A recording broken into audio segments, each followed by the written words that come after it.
frères dans la foi.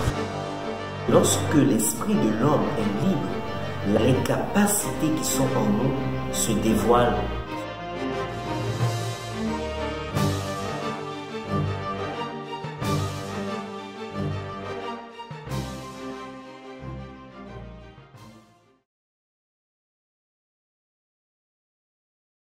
Bonjour à tous, c'est votre serviteur Joël Bautista dans une minute pour une parole. On est vendredi, il est 8 h, c'est notre rendez-vous. Que la paix et la grâce de Dieu soient avec vous. Recevez la bénédiction de Dieu chez vous. Recevez la lumière de Dieu dans votre esprit pour que vous compreniez les paroles qui vont être prononcées, pour que vous receviez, que votre âme soit édifiée dans le nom de Jésus-Christ. Nous avons parlé la dernière fois, comme vous le savez, nous avons une nouvelle série, Voir autrement. Nous avons pris Luc 4, versets 1 à 12, qui parlait d'une invitation spéciale. C'était notre sujet. Nous avons parlé de l'invitation spéciale que Jésus avait reçue pour aller à un mariage. Et à un moment donné qu'il manquait du vin, nous avons dit que Jésus avait changé l'eau en vin. On s'était dit qu'il faut inviter Jésus pour que lorsque vous rencontrez des difficultés, que tout soit sous la garde de Dieu au lieu de prendre le fardeau sur vous. Nous allons poursuivre, mais avec un mot. Le mot, c'était à la fin, on s'était dit que c'est pas parce que vous êtes chrétien que vous n'allez pas être persécuté. C'est pas parce que Jésus est avec vous que vous n'allez pas rencontrer des problèmes. Vous savez, la vie d'un chrétien, c'est la vie d'un combattant. La vie d'un chrétien, c'est la vie d'un soldat.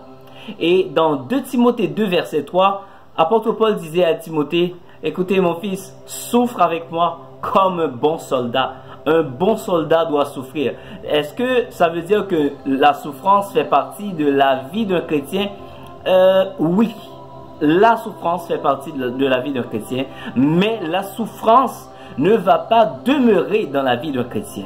Parce que en tant que chrétien, nous avons toujours à faire face à de nouvelles difficultés. Nous avons toujours à affronter, que ce soit des personnes, que ce soit des situations difficiles, que nous devons nous adapter. Je ne sais pas en ce moment, si vous êtes en train de traverser des difficultés, que vous estimez que vous devriez abandonner le bon timing, parce que notre sujet d'aujourd'hui, c'est soit que vous abandonnez, soit que vous luttez.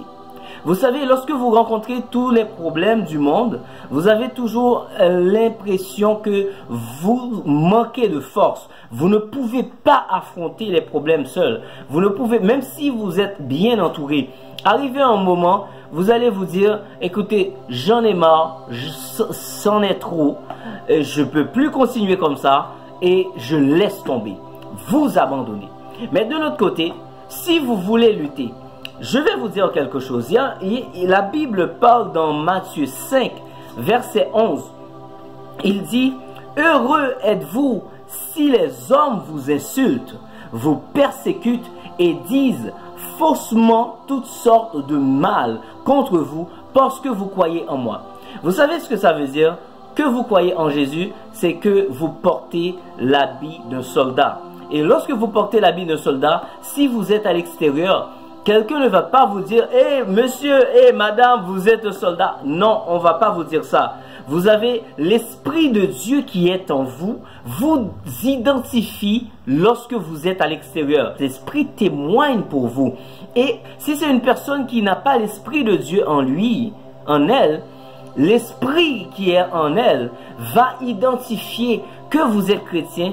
Et là, je ne veux pas accuser personne qui me regarde, mais malheureusement, c'est ce qui m'est arrivé. Beaucoup de personnes profitent des fois que je dis rien et interprètent ou mésinterprètent ce que je dis ou m'empêcher d'obtenir une grâce. Vous savez quoi? Dieu intervient toujours. Dieu intervient toujours, mes amis. Dans Psaume 101, il dit qu'il intervient toujours parce qu'il ne supporte pas que les gens disent du mal contre vous.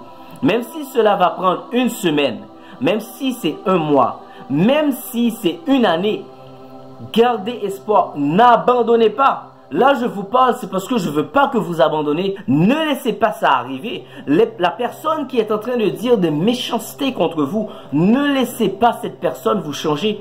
Parce que le problème, vous savez, nous avons un combat à lutter encore même contre nous-mêmes. Parce que lorsque on dit du mal contre nous, on a envie de changer de position. Parce que nous savons que nous sommes chairs et que la chair toujours analyse ce qui doit être fait et dit écoute, cette personne est en train de dire des méchancetés contre moi et c'est pas vrai et j'aimerais dire, il faut que je m'exprime, il faut que je dise. Écoutez, on fait toujours des erreurs, moi je fais toujours des erreurs, des fois on n'a même pas besoin de parler parce que la Bible dit garde le silence, l'Éternel combattra pour vous. Des fois il faut, au lieu de parler, au lieu de répondre, vraiment garder le silence. Il y a une personne qui me l'avait conseillé. La personne m'a dit, écoutez, restez calme, ne dites rien parce que ça ne va rien changer. Il faut laisser Dieu agir pour vous.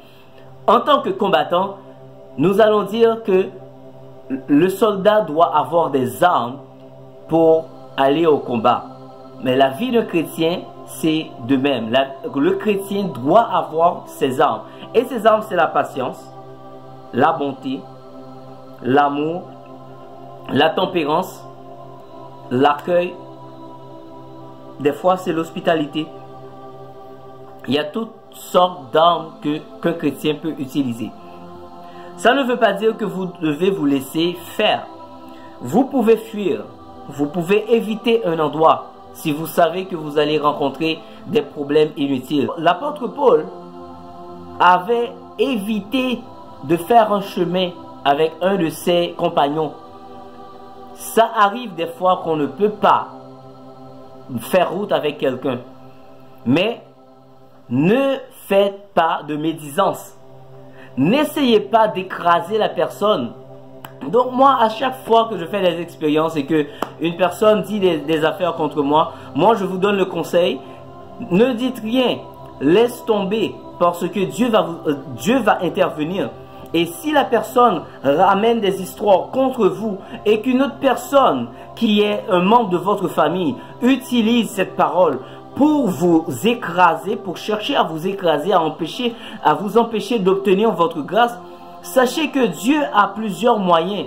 Dieu est le Tout-Puissant. Donc personne ne peut empêcher à une grâce qui est déjà rattaché à vous dès la fondation du monde. Écoutez, moi je vous demande de ne pas abandonner. Je suis votre serviteur, je suis votre frère dans la foi. N'abandonnez pas parce que vous êtes en train de vivre des situations difficiles. Les situations difficiles, vous allez toujours les vivre.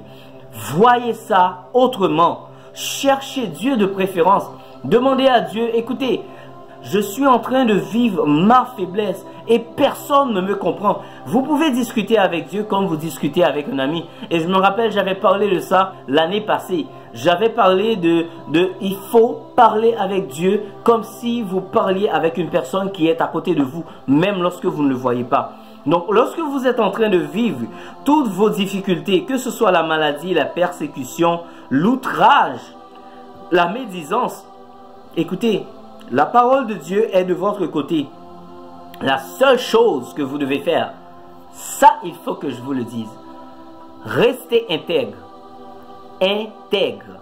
L'intégrité. L'intégrité, c'est ce que Dieu va regarder avant d'intervenir.